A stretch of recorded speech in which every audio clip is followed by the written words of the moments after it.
বিসমিল্লাহির রহমানির রহিম। আজকের এই যোগদান অনুষ্ঠানে স্নেহভাজন সভাপতি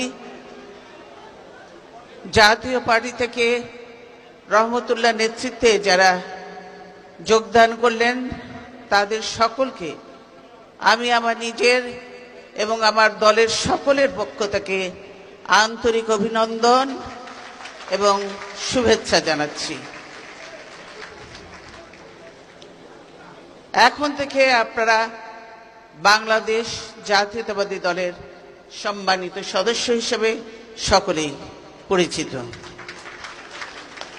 আসলে হাতে সময় খুব কম, একটু পরেই নামাজের আজান পড়বে, কাজে আমি আমার বক্তব্য দীর্ঘায়িত করব না। আপনারা বক্তব্য দিয়েছেন, দেখেছেন এখানে অনেক সম্মানিত ব্যক্তিবর্গ রয়েছে, ইমাজউদ্দিন সাহেব, আব্দুল হাই শিকদার সাহেব সহ অন্যান্য সম্মানিত আলোচকবৃন্দ রয়েছেন যারা অত্যন্ত মূল্যবান বক্তব্য দিয়েছেন। আমি শুধু বলবো যে আপনারা সকলেই যারা রাজনীতি করেন তারা বুঝতে পারছেন যে দেশের কি অবস্থা। বাংলাদেশের এই অবস্থায় আমরা যারা রাজনীতি করি তো দেশের ভালোর জন্য, দেশের মানুষের কল্যাণ করার জন্য, দেশের উন্নতির জন্য, দেশের সম্মান বৃদ্ধির জন্য রাজনীতি করি।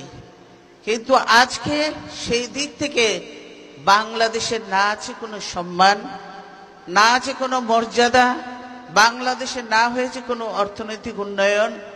বাংলাদেশ আজকে সব দিক থেকে আজকে বিপর্যস্ত।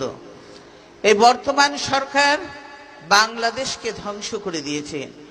মঈন ফখরুদ্দিনের সময় বাংলাদেশ আর পিছিয়ে গিয়েছিল, এই সরকারের আমলে বাংলাদেশ আরো পিছিয়ে গেছে।